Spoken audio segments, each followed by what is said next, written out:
Ko'p odamlarning ta'mirdan keyin aytadigan gaplari pulim ko'p ketdi, lekin menga yoqadigandek chiqmadi.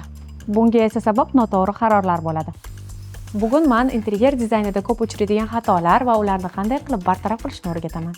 Shu xatolardan bittasini eslab qoling. Bu rejasiz ish boshlash. Tayyor, puxta o'ylangan reja xatolarni o'z-o'zidan yo'qotadi. Tasavvur qiling, avval odamlar pol yotqizadi, keyin shkaf buyurtma qiladi, oxirida esa shkaf eshikni to'sib qoladi. Bu juda ham ko'p uchraydigan xato. Xato nimada? O'lchovsiz ish boshlash, rejasiz material olish.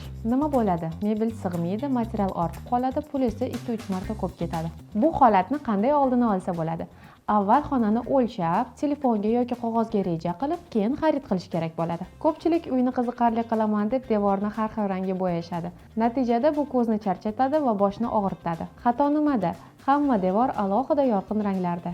To'g'ri yechim nimada? Bitta asosiy, bitta yoki ikkita aksent rang yetarli bo'ladi. Demak, xulosa shunday. Kam rang chiroyli interyer hosil qiladi. 3-xato yoritishga kerakli darajada e'tibor bermaslik. Chiroqni to'g'ri o'rnatmasangiz, ertaga o'zingiz qiynalasiz. Xato nimada? Bitta lustra bilan butun xonani yoritish. Juda issiq yoki sovuq yorug'likni ishlatish. To'g'ri yechim qanday bo'ladi? Umumiy yorug'lik, stol yoki devordagi issiq rangli lampalar. Yorug'lik degani dizaynni yarmi. 4-xato mebelni noto'g'ri tanlash. Ko'pchilik xonani mebel bilan to'ldirib tashlaydi.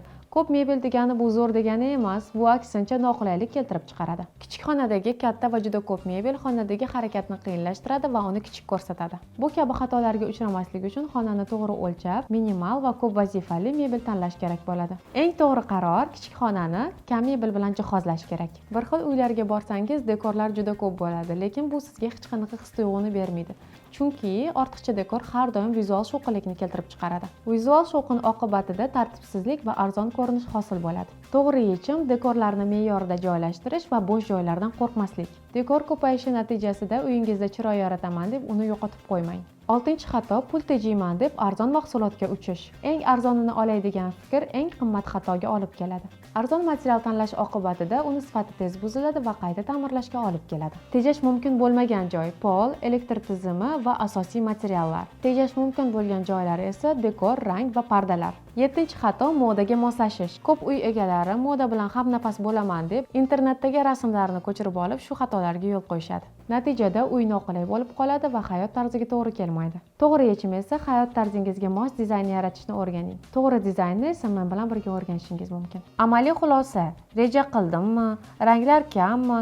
Yorug'lik yetarlimi? Mebel o'lchamga mosmi?